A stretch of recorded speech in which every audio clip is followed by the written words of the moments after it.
सबसे पहले आप ये वीडियो क्लिप देखें, फिर उसके बाद मैं आपको बताऊंगा कि किस वजह से डकी भाई को जो है वो इनको पकड़ा गया। जूते जहाँ पर सादुर रहमान और डकी को पेश किया जा रहा है और इस वक्त नाज़रीन किराम इनके ऊपर जो एलिगेशन है, कल उनको अरेस्ट किया गया था और फिर उसके बाद आज इनको पेश किया गया। सब हो चुके हैं। साद, कल आपको कहाँ से अरेस्ट किया गया था? कोई तशद्दुद वगैरह किया गया?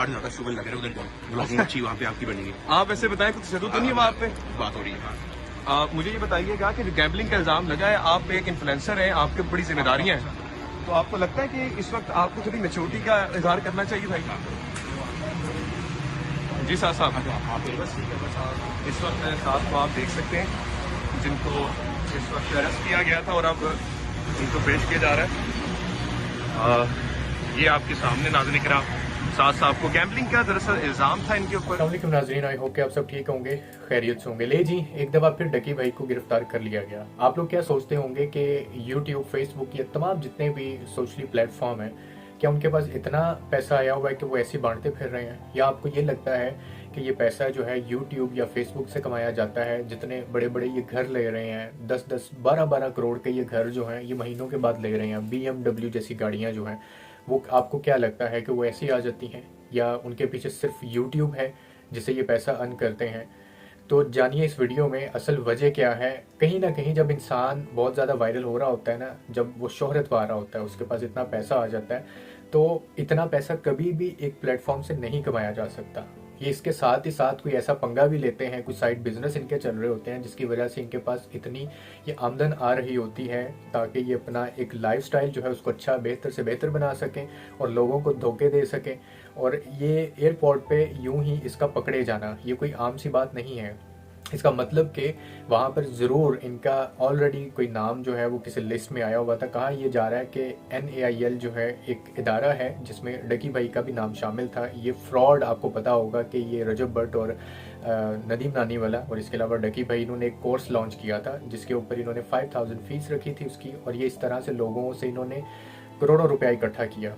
खैर वो एक्सपोज हो गए और ये पैसा इनसे वापस भी निकलवाया गया कहीं ना कहीं और इनको धमकाया भी गया, FIR भी दर्ज की गई इनके ऊपर। लेकिन इसके अलावा अब ये मलेशिया जाने वाले थे डकी भाई और इनकी वाइफ इनके साथ थी, इनके हमरा थी, और वहाँ पर जैसे ही ये एंट्री देते हैं, वहाँ पासपोर्ट पकड़ाते हैं, तो जब कंप्यूटराइज सिस्टम में चेक किया जाता है तो डकी भाई वहाँ पर मशकूक नज़र आते हैं। सिर्फ डकी भाई नहीं, हम में से कोई भी ऐसा इंसान जो है, अगर हमारा कोई ऐसा किरदार हो या कोई ऐसा रिकॉर्ड हो हमारा FIA के पास या फिर एजेंसीज के पास, तो हम जैसे ही एयरपोर्ट के ऊपर जाएंगे तो वो ऑटोमेटिकली वहाँ से जो है ना वो जनरेट कर लेंगे। अगर हमारे ऊपर कोई केस भी होगा तो हम वहाँ से आगे नहीं जा सकते, एक कदम भी उठा नहीं सकते। तो यही कुछ हुआ डकी भाई के साथ। डकी भाई वहाँ पर जो है मलेशिया की सैर करने जा रहे थे और इनको जो है FIA की तरफ से रोका गया और जब इनकी इन्वेस्टिगेशन की गई तो बताया ये गया कि आप तो अभी तक जनाब मुल्क छोड़ के कहीं भी नहीं जा सकते क्योंकि आपके ऊपर बहुत सारे केसेस हैं, आपने जो पैसा इकट्ठा किया हुआ है।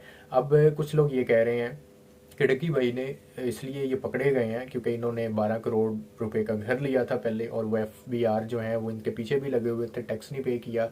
वो बहुत सारी अपनी प्रोडिक्शन दे रहे हैं, बहुत सारे ओपिनियन बता रहे हैं लोग, लेकिन असल वजह ये है कहीं ना कहीं ये लोग जो हैं गंदगी फैला रहे होते हैं। ये किसी ऐसे माशरे का हिस्सा बन चुके हैं जहाँ पर माशरा इस हद तक वो ख़राब हो चुका है। अब मलेशिया में ये किसी एक्टिविटी के सिलसिले में जा रहे थे जहाँ पर इन्होंने प्रमोशन करनी थी जाके, और यहाँ पर भी ये ऐसे ही फ्रॉड, फेक जिस तरह के वेबसाइट्स बनाकर और लोगों को जो है वो फ्रीलांसर का एक लालच देते हैं कि हम आपको ये कोर्स देंगे, आप ये करें, डिजिटलाइज होना है, अगर हमारे जितना पैसा कमाना है तो आप हमारे साथ जुड़ें और ये पैसा जो है ये आप भी इकट्ठा कर सकते हैं। इसमें बहुत सारे वीडियो क्लिप्स भी हैं डकी भाई के, वो भी वायरल हुए हैं। आपको वो वीडियो क्लिप भी बल्कि मैं दिखाता हूँ। को लाहौर एयरपोर्ट से अरेस्ट कर लिया गया है और मीडिया वाले कुछ गलत किस्म की खबरें फैला रहे हैं कि वो मुल्क छोड़ के भाग रहा था और उसको फटाफट एयरपोर्ट से अरेस्ट कर लिया।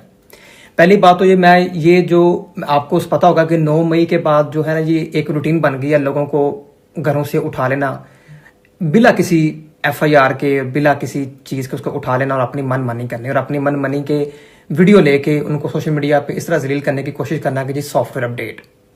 दूसरी बात है, डकी भाई के ऊपर एक बायनामो एप्लीकेशन से रिलेटेड एक तहकीकात चल रही थी जो कि उसको नहीं कभी बताया गया और उसका नाम PNL लिस्ट में डाला गया। उसको इस चीज़ का भी इल्म नहीं था। उसके ऊपर पहले भी कई दफ़ा FIR हुई है और उसने हमेशा वो उसका फाइट किया, जवाब दिया और अपने आप को साबित किया जो भी हुआ है। लेकिन इस दफ़ा उसके मौका नहीं दिया गया, ना ही उसे बताया गया, और बस उसका नाम पेनल लिस्ट में डाल दिया गया तहकीकात की बिना पर। और लोगों को इस तरह एयरपोर्ट से उठाना, घरों से उठाना एक अच्छा अमल नहीं, जो कि पाकिस्तान में बड़ा ही नाराज कर दिया गया। और दूसरी बात, उसके ऊपर जो बैनामों का के रिलेटेड जो तहकीकात थी, कि जो मैं मानता हूं कि वो एप्लीकेशन जो प्रमोशन है वो पाकिस्तान में रेगुलेटेड नहीं है, लेकिन हर बंदा कर रहा है, डक्की अकेला नहीं कर रहा। तो इस तरह एक बंदे को टारगेट करना मैं समझता हूं ये एक बड़ा ही छोटा अमल है।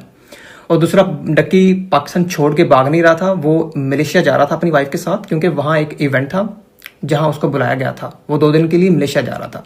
अगर उसने भागना होता तो वो दुबई जाता या किसी और जगह जाता, और वो इस तरह वो मलेशिया ना जाता। ठीक है, तो इंशाल्लाह इस मुश्किल वक्त में जिस तरह पहले भी हम उसके साथ हैं, इंशाल्लाह आज भी मैं उसके साथ खड़ा हूं, और मैं पाकिस्तान और इंशाल्लाह वो आपके सबके दरमियान होगा। और इंशाल्लाह जो भी उसके ऊपर झूठे बेबुनियाद इल्जामात हैं उसका हम सामना करेंगे इंशाल्लाह, वो भी इस बार इंशाल्लाह सबके सामने होगा। और मैं फिर कहता हूँ कि अदारों का किसी बंदे को इस तरह बिना FIR, बिना वैलिड तहकीकात के घर से उठाना, एयरपोर्ट से उठाना, ये एक अच्छा अमल नहीं, और हम इसकी मजम्मत करते हैं। आपने वीडियो क्लिप देखा, जैसे ही वो एयरपोर्ट पे जाते हैं तो अपनी बीवी के हमरा फिर इनकी चेकिंग की जाती है और इनको वहाँ पर मशकूक करार दिया जाता है, और फिर FIA की तरफ से इनको अरेस्ट कर लिया जाता है, कस्टडी में लिया जाता है।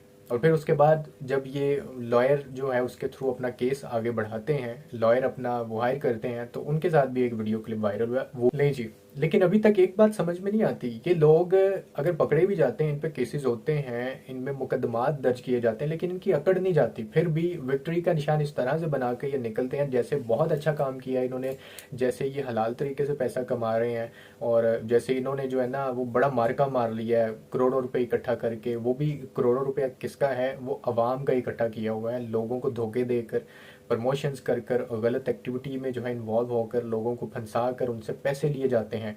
और ये पेड प्रमोशन भी 5-5 बल्कि 10-10 मिलियन जो है ये लेते हैं लोगों से और फिर फरार हो जाते हैं। ये ऐसे ही गाड़ियां नहीं आ जाती, अगर तो यूट्यूब इतना पैसा देने लग जाए तो हर बंदा ही जो है यूट्यूब पर आकर पैसा कमाने लग जाए। यूट्यूब या फेसबुक, कोई भी social any other platform, any other social media platform, वो आपको इतना पैसा नहीं देता कि आप जो है 1-2 हफ्ते बाद आप गाड़ी ले लें। जो अभी तक पाकिस्तान में नहीं है ये इंपोर्ट करवाते हैं बाहर से।